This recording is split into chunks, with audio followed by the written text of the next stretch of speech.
Steyn for staying with us, and thank you to everyone in the room.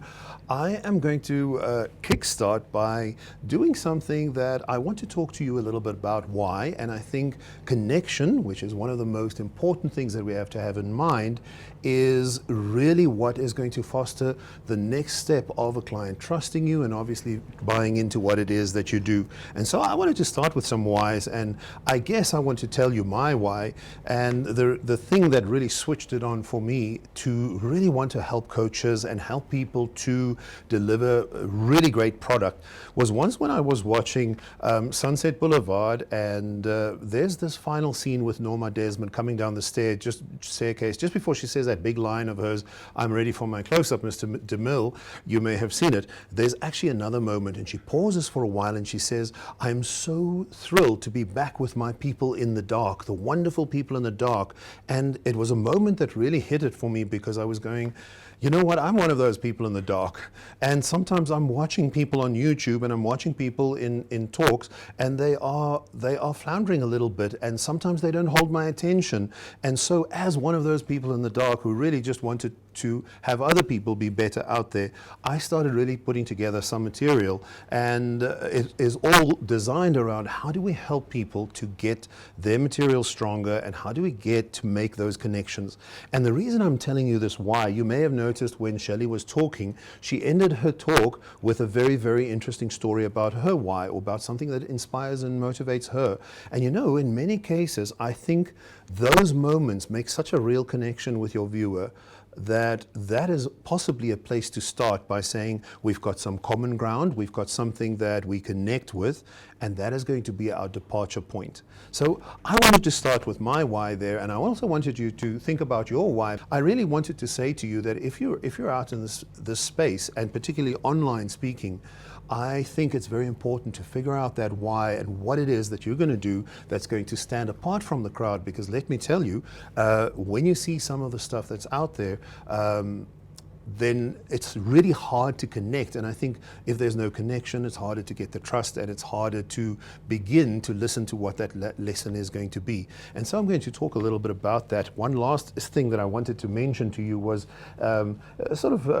towards the end of the first lockdown we had in South Africa, I sat on the PSASA, and there was a speaker that I had on the panel, and I asked him this question. I said, you know, you look so professional and slick. How long have you been doing this? Certainly you must. And he said, no.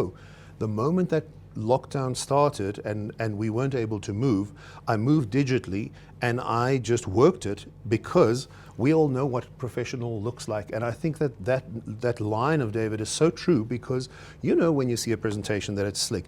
You know when somebody's speaking that you know what they're saying. And today I want to work with you as coaches and talk a little bit about how there are tools that we use in the television world that you can pull through to use in your day-to-day coaching, not only to get a more powerful impact, but also to be able to get people to react and to take that message out there and to market and brand yourself. So let's get into this first section, and I think I'm going to ask you, if you're at home, maybe just grab a pen and paper and draw just a quick little grid. We're not going to play noughts and crosses. I want you to just make some little light bulbs on a piece of paper, and if anything that I say lands for you, then just make a note there so that you can go, listen, there's something I'm going to try, or here, and I'm being presumptuous by hoping that there's at least 9 that will land for you today. But I'm going to move quite fast, so if there's something that you want to ask about later, maybe just make a little note. And so we're going to jump into this first section, where I'm going to talk a little bit about memorability and how we get impact in this space, because we need to grab people's attention, we need to retain it. And I think that television structures and using television methodology and genres can really help you to produce your own online show. So I want to park in this moment of something that says that when people relate, it becomes more memorable, right? If there's somebody telling you a story and you have absolutely no connection to it, it's really difficult for you to make a connection. Whereas the moment that there's that relatability, you're in. and you're invested. Think about a television show that you watch. And when I get to talking about retention, retention, of course, is that thing that if you're watching your YouTube clips and you want to see how the audience is, how it's performing, I'm going to jump to the close-up of that. There is a little retention line that tells you that the clip had 50 viewers at the beginning, and 10 minutes in there were only 20, and 30 minutes in there were only 3 viewers, or 3% left. And this is something that's, of course, terrifying, but it is very true of how non-live content performs online. It's a reality in our lives that people are going to tune out if they didn't make a definite connection with the material. They stumble across something on YouTube and they may watch the first 5 minutes and they drop off. So what it is that television does differently is television, much like this section today, is by appointment. We made a commitment to be there, we made a commitment to be online, and in that process, there's a different kind of connection that we're making to the material already. So when you're watching a show on Netflix even, as you tune in to watch, there's something that you made of a commitment, of an investment, and you're buying into it.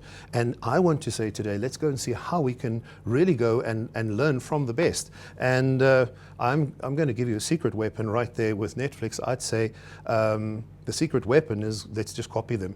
Because let me tell you, these guys have been doing television for more than 100 years. Television has been around, and our viewers, even though they're online in a YouTube clip or such, they are they're experiencing it in a specific way. And because of that, if we understand how we can deliver a class, a lesson, a masterclass, a session of content that we want to get across, there are specific cues that you can hit that can make that presentation so much slicker and move so much faster.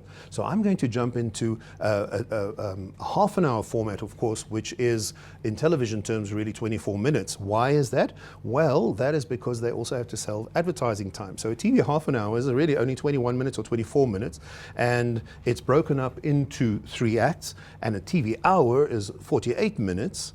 And 48 minutes is usually broken down into 5 acts with what we call a teaser at the top, or a cold open, and a tag at the end. And you'll see that that is actually the format that I'm using here today, because I have roughly an hour to speak, and I have broken it down into this very format, which is a very, very handy format to use, because the moment you start working your material and you go, but I have so much to say, how do I break it down? If you break it down into 5 acts, you can quickly prioritize, and I'm going to show you how you can prioritize your material in order to make it really hit, so that there's a point per section, and each section is 5 to 7 minutes, and you jump into the next act, and it flows really easily, and it's really simple to put your presentation together.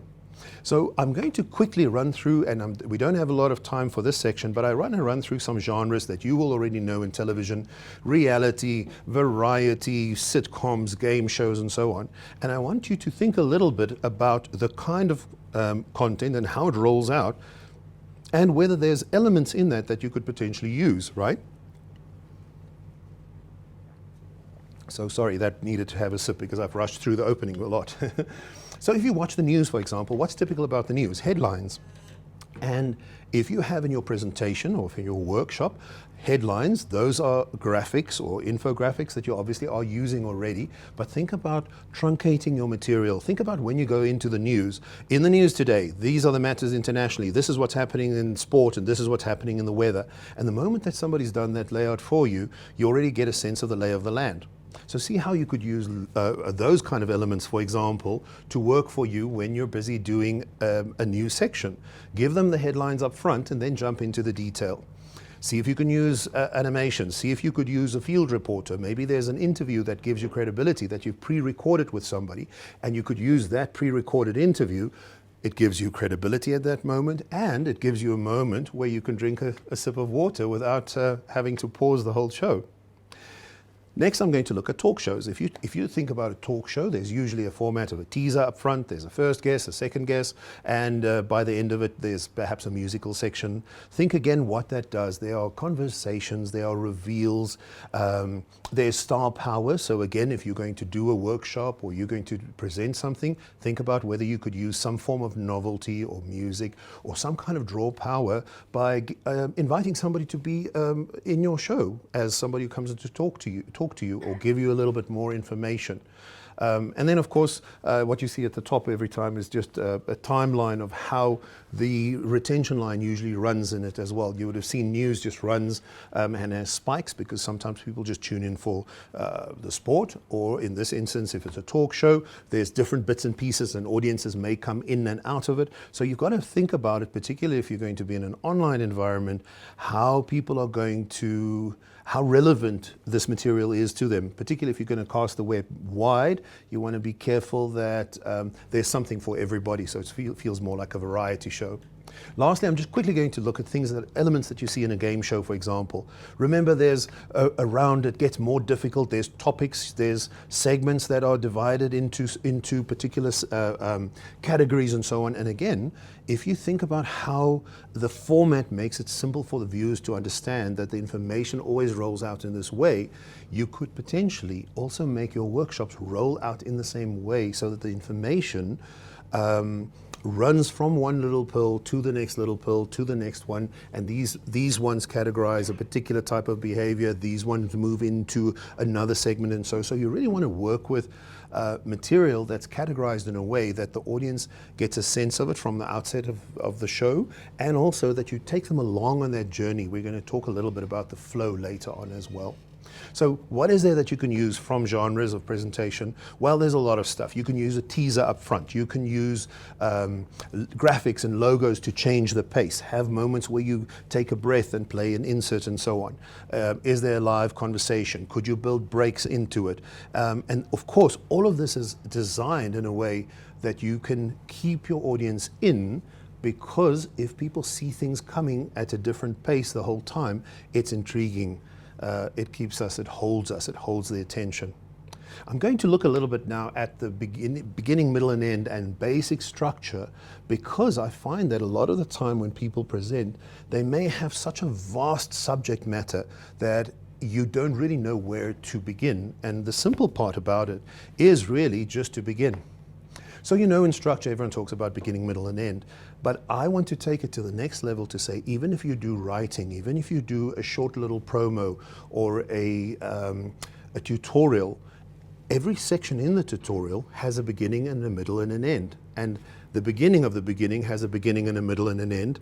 And the beginning of that has a beginning and a middle and an end. If you see how that goes, it makes our mind work in a way that when we listen to information and somebody started something and they took it somewhere else but they didn't finish it, in our mind we would probably be worried about that thing that stands out that wasn't punctuated well.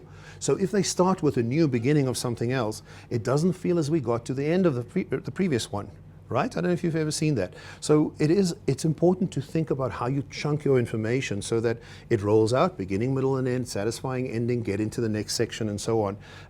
Because that is what makes storytelling really great. It's how viewers are used to it. It's how we receive a message. It's how television has been doing this for so long.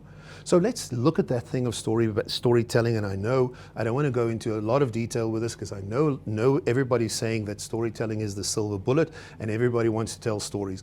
But it's still true that a lot of people tell stories poorly, and again, it's not punctuated with a good character and so on, and that's why it's not making that connection. But they are powerful, and one of the first things is obviously that they build empathy. We already mentioned the father with a bicycle and how Joni told about the story that really moved her as to why she wanted to do this material and why she coaches this. There's very little that can make a stronger case for empathy with your material than to have a character in it.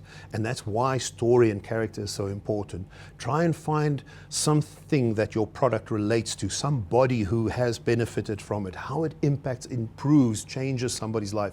But it's really a great way to make empathy work for you. And the moment that that empathy becomes something that makes people care, it's going to be something that it's going to pull them in. It makes a connection. A good story makes a great connection. We experience a deep connection if there's a hero who's going through things that we can relate. If it's somebody who's also angry, we can feel the anger. If it's somebody who's going through pain, we can connect with that. It's why we make a connection with, in entrepreneurial space, we talk about the pain point of the customer. The moment that you really truly have empathy for that and understand it, there's a better chance that client comes and understands and responds well to your material. And then, of course, memorability. You know, any story is like a good joke. If you have a good punchline, if it has a good sequence that rolls out, it becomes memorable. And if you really think about it, the very reason we want to be in this business is we want people to repeat the things we say. Because if we have memorability, we will have repeatability. And you have to think about each little story bit that you're going to roll out that has some high memorability, so that there's something that somebody can hang that hook on and go, ah, that was the example, and that's why I'm going to remember it, because that is the learning that's going to happen for people. I'm going to make a quick list of characters. This was my quick list of characters, and how you can build empathy fast by building a character in. I was saying, you know, bring some aspect of the product in, bring some aspect of a client who's had some good impact with this product or so, but display that value trait, because that is something, if it's somebody that's honorable, if it's somebody that does something that does well for people, that improves lives, we connect really well with that kind of character. Somebody who's good at something, because that's why we want to listen. So an expert, somebody like that you relate to, that's really, really good. Somebody that has had some injustice done to them. If you talk about that as a character, that's somebody, again, a great way to connect with those kind of characters. Or somebody, of course, has had some grief or who's gone through severe adversity. That really makes us, it touches our heart and we listen. And somebody who's, of course, working with an inner struggle, somebody who's, for some other reason, dealing in a certain way, they're angry, they're depressed, whatever it is, those are really good characters.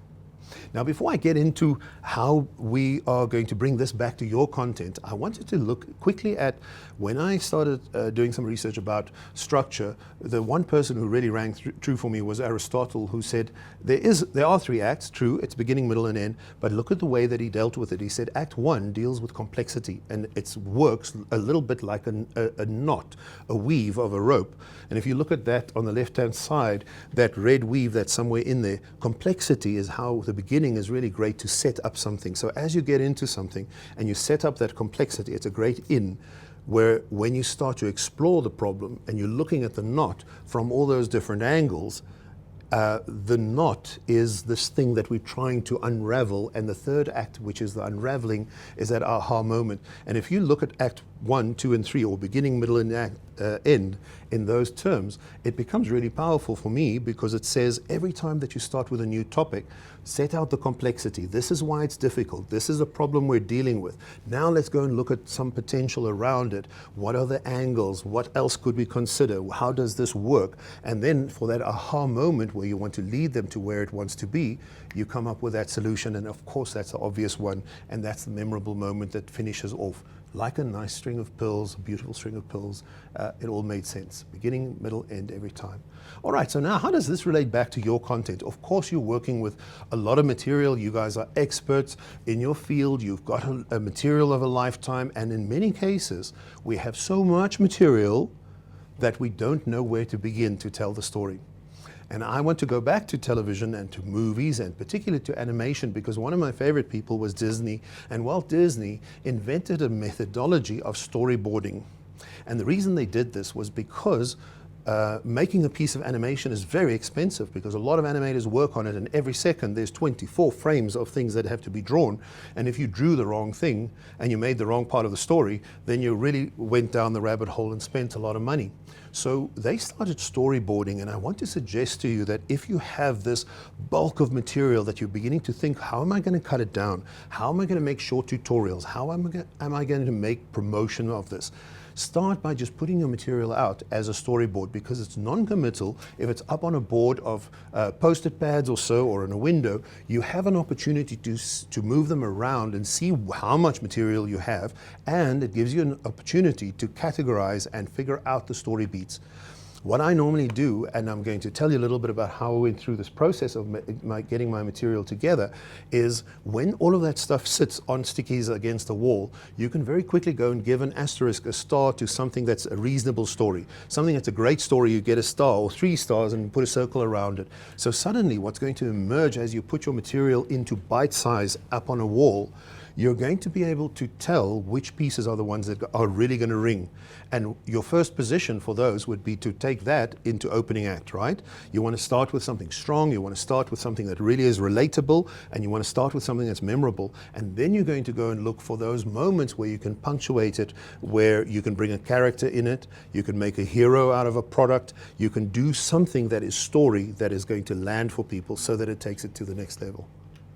A tool that's really, really handy to use is Edward de Bono's concept fan is a really great idea. So sometimes you want to go and explore. I'm not going to go into detail with it, but essentially what he talks about is saying, write down a broad direction of one of your concepts or one of your material where you want to expand material. Oftentimes it's really great to do this exercise and expand your material before you start building it and contracting it again, because it's been with you for a very long time. When you do this and you put it up on a board and you put it up on the wall, you start exploring it in a different way with fresh eyes. So don't imagine that you know it in your head. It really is a physical exercise to put pen to paper and make that happen, because the process is very, very different. So in a broad direction, this was a story that I was thinking about, talking about special effects for a book. And I was saying, basically you would have early beginnings of special effects, you'd have the big names who innovated, and then the bright future of it. So let's just say that those were three categories that I had. And then you go in each of those categories and you expand your material more. So what was there in the beginning? The Lumiere brothers. There was black and white special effects and reprint and opticals and so on. And then you start building it to see how you can draw more ideas from it. So the concept fan is really just a great tool to give you a sense of, this is my material at the core, but this is also how it breaks down into ideas for stories, for good connection, and so on, so that you can start contracting again and building it when you start putting your material together. And then what I normally do is I go and sit in a PowerPoint, and much like this slide that's just guiding me at the moment, I go and I put slides together, and in every instant an act would be something where I have 3 points that I want to try and get across, and I start putting it into a kind of a map, pretty much like what I showed you at the very beginning of this, to say this section is going to have 5 acts, and in each act I'm dealing with one aspect of how you can break your content down and start making it bite-size ready, so that you can start going to produce your tutorials or your material that you're going to have online. And in all of this process, I would also say, be fairly ruthless. Edit, edit, edit. Even your favorite stories, if something isn't working, if you test it with somebody and it doesn't work, cut it.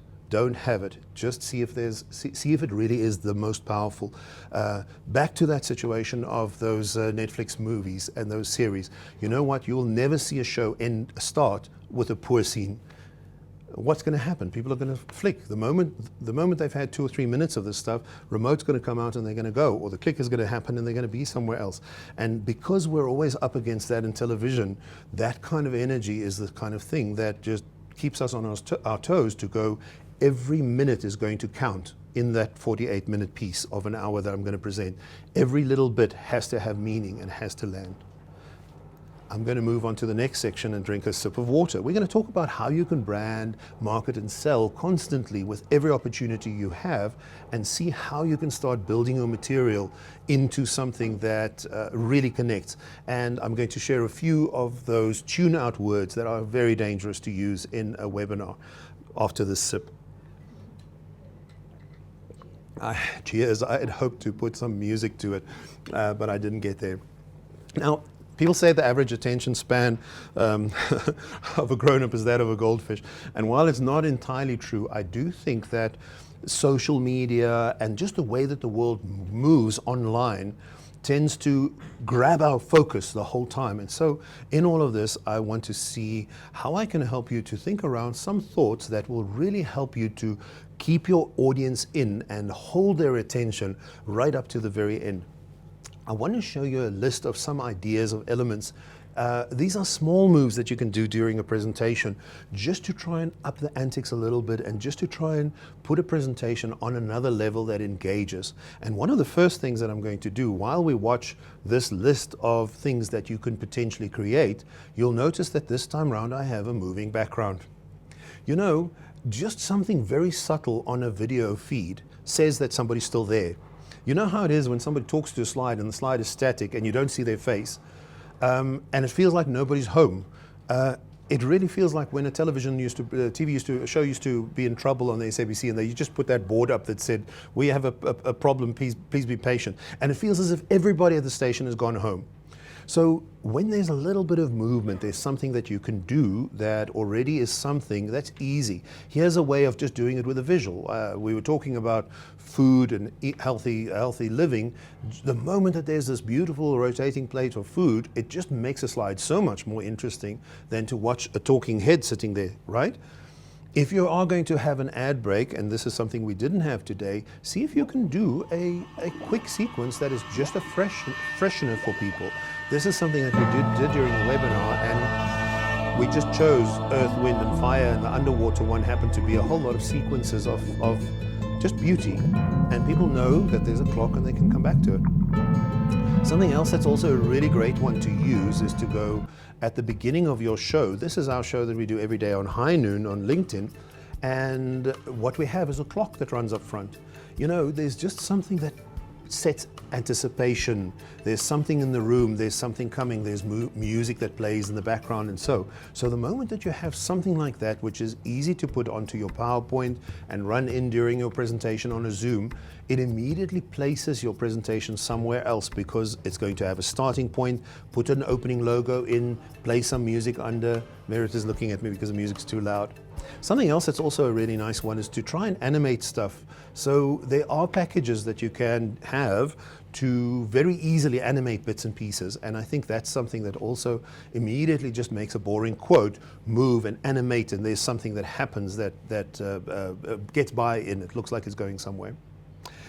I want to also pause and talk a little bit about the kind of language now. So we've been talking about marketing and selling online, and I think in this time I do want to pause a little bit later as well and talk about how appropriate it is. But here's some ideas around things that you can use in your words, things that you can use in the phrases that is some form of a positive reinforcement. And what it would be is to, obviously you can't say hello George and hello Pete and hi Sandra, I'm so happy that you're there, because it'll be taking a long shot that those names are in the audience.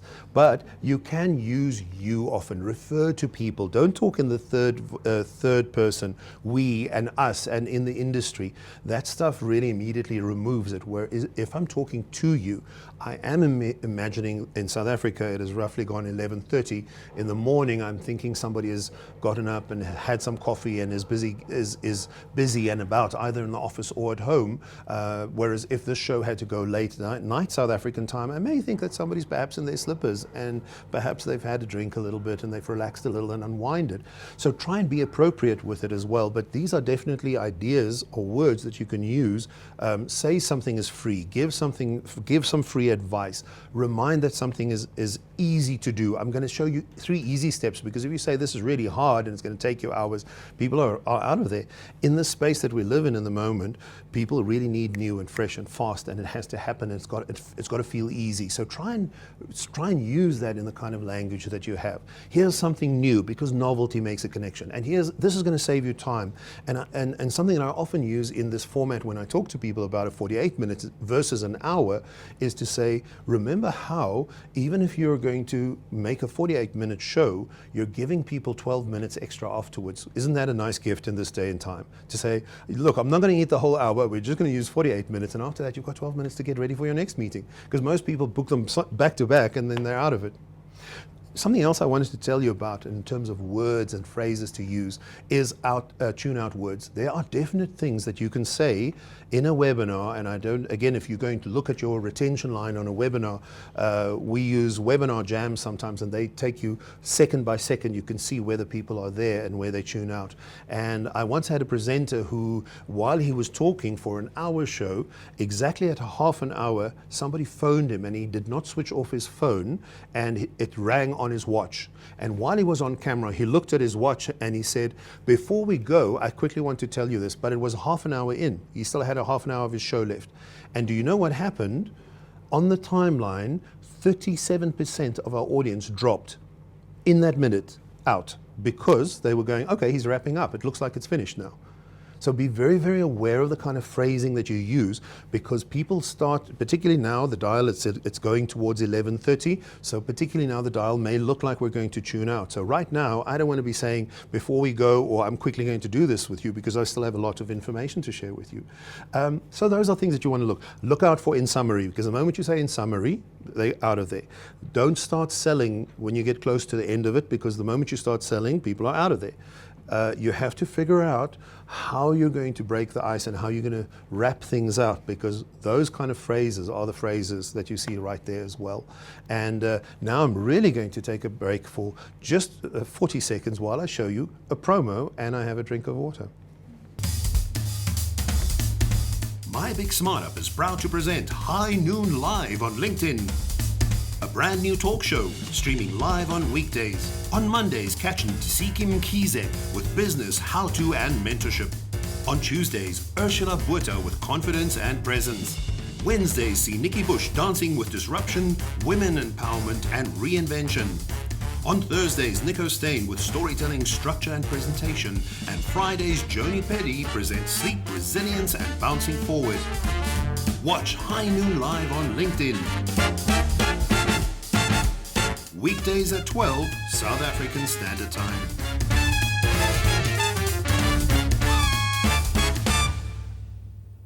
As we go into the next lineup, I can't tell you how amazing it is to have a 30-second break.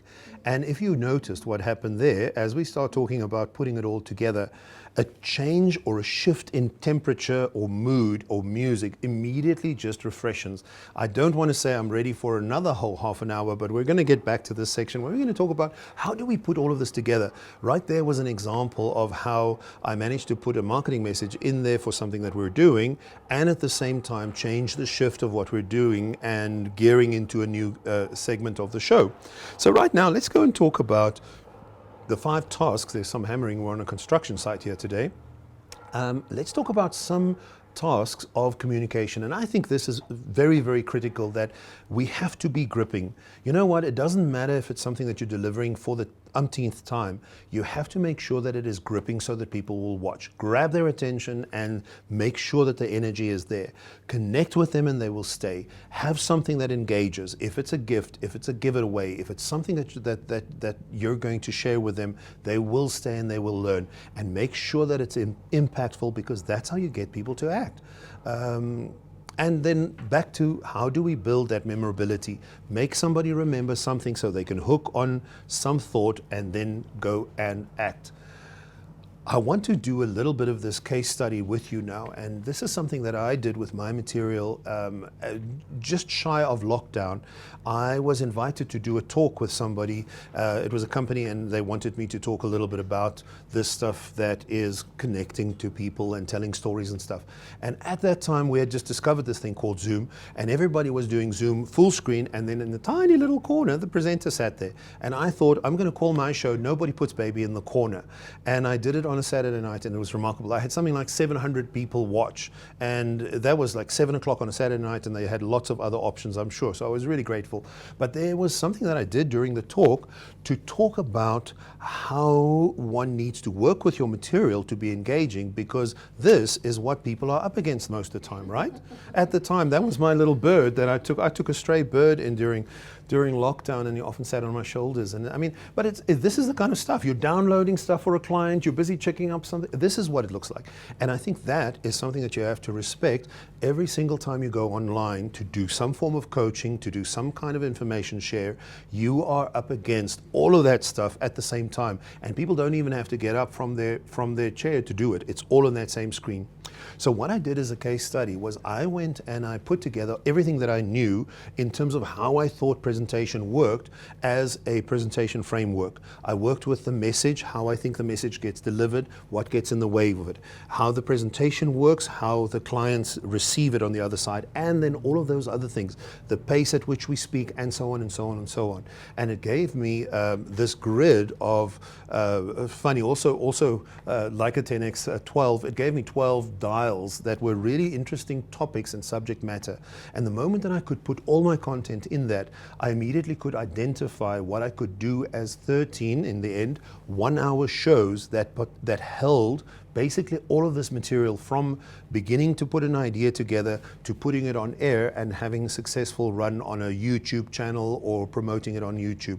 And I created with it this idea around Up Your Online Game, and I was out there doing Up Your Online Game, and we did 13 shows, and in a funny kind of way, each one of those 13 shows helped me to build the content really well, one piece a week. And because I had this kind of structure, this format of a 48-minute section, the moment a show was finished, I had immediately 5-7 minute pieces of video that I could go and use online to promote, to post to multiple places and so on. So again, I'm giving you this idea because if you start building your material into this modular space where you have 7-minute pieces, 7 minutes is a really wonderful duration for something to be engaging, and it's something that really rings and it connects with people, and you can land a good idea. Just think about a TV show, a 48-minute TV show. How much information is there that comes across in an hour show? The characters, their conditions, the obstacles in the way, they overcome stuff. I mean, there's so much information you can package really tight in it, but you have to start thinking about how you use absolutely every minute of your communication time so that it is there and it connects. So some tips, just as we look at some ideas. I was talking about what you can do to edit and keep your focus. I often, when I start working on a piece, again, just write down your north for something. If it's a particular session you're going to deliver, write it down as my north star and put it somewhere visible on your laptop. I have a sticky that you'll see what my screen looks like. You put the sticky there, and suddenly it's always there for you to know where you're going to go. You have to know where you're going to go, because if you don't know, any road will do. That's what they say. So here's what you do. You categorize your information. What is appropriate for this audience? See the audience in front. See how you're going to earmark your best stories, and see that you always focus on that topic. Something that's a really handy thing to use is a beat sheet. You just write down your whole 48 minutes, and every minute you write down what it is that you're going to hit in that beat. And it's a very quick fire way to know which slides you're going to build, because then in the end you're going to have roughly 50 slides, 60 slides, and each slide is there because it has meaning. All right, so as I wrap, how do we get in this space of a strange world? How do we go and look at future trends? What is there how do we perform? How do we make that connection happen? And I wanted to say something about the truth as well. At the outset, I'd say, if there's only, people say that the spoken word is only 7% of what communication takes place. And I'm leaving it in your court to go, what is the other part of that then? Because it means that there's a heck of a lot of other communication that's taking place during your presentation.